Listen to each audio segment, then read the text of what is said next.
کومل کا لفظ زبان پر آتے ہی کرن افسردہ ہونے لگی تو زاہد یکدم بولا، کرن اب کومل کبھی ہمارے درمیان نہیں آئے گی، وہ ایک خواب تھی، ایک سپنا تھی، اور جانتی ہو سپنے وجود میں نہیں ہوتے۔ یہ سننا تھا کہ سیٹ کے نیچے بیٹھی کومل تڑپی، ایسے جیسے اس پر آسمان گر پڑا ہو، زلزلے کی مانند اس کا جسم لرزنے لگا۔ بار بار ضبط کے باوجود بھی اس کی آنکھیں بہہ نکلیں، دل چاہا کہ چلتی گاڑی سے نیچے کود جائے۔ کرن، میرے لیے تم ہی سب کچھ ہو، میری زندگی، میری محبت۔ ایک پل میں تمہارے بنا نہیں رہ سکتا، اور جو کوئی ہماری محبت کے درمیان آنے کی ہمت کرے گا اس کو جلا کر راکھ کر دوں گا۔ زاہد کی باتوں کے نشتر مسلسل کومل کے جگر کو زخمی کیے جا رہے تھے۔ اسے یقین نہیں آ رہا تھا کہ اس کا زاہد، اس کا محبوب اتنا بدل سکتا ہے۔ اس نے سوچا، جب اس کا محبوب ہی اس کا نہ رہا تو پھر وہ زندہ رہ کر کیا کرے گی؟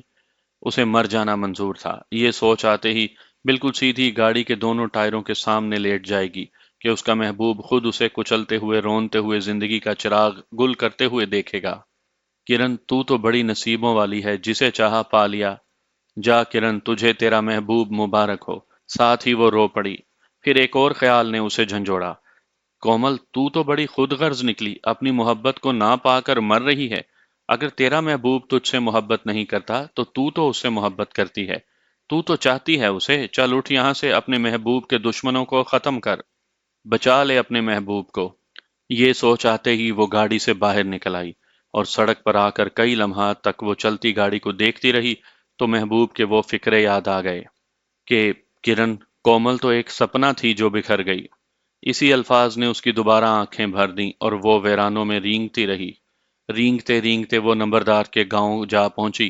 وہاں پہنچتے ہی چھلانگ لگا کر حویلی میں گھس گئی۔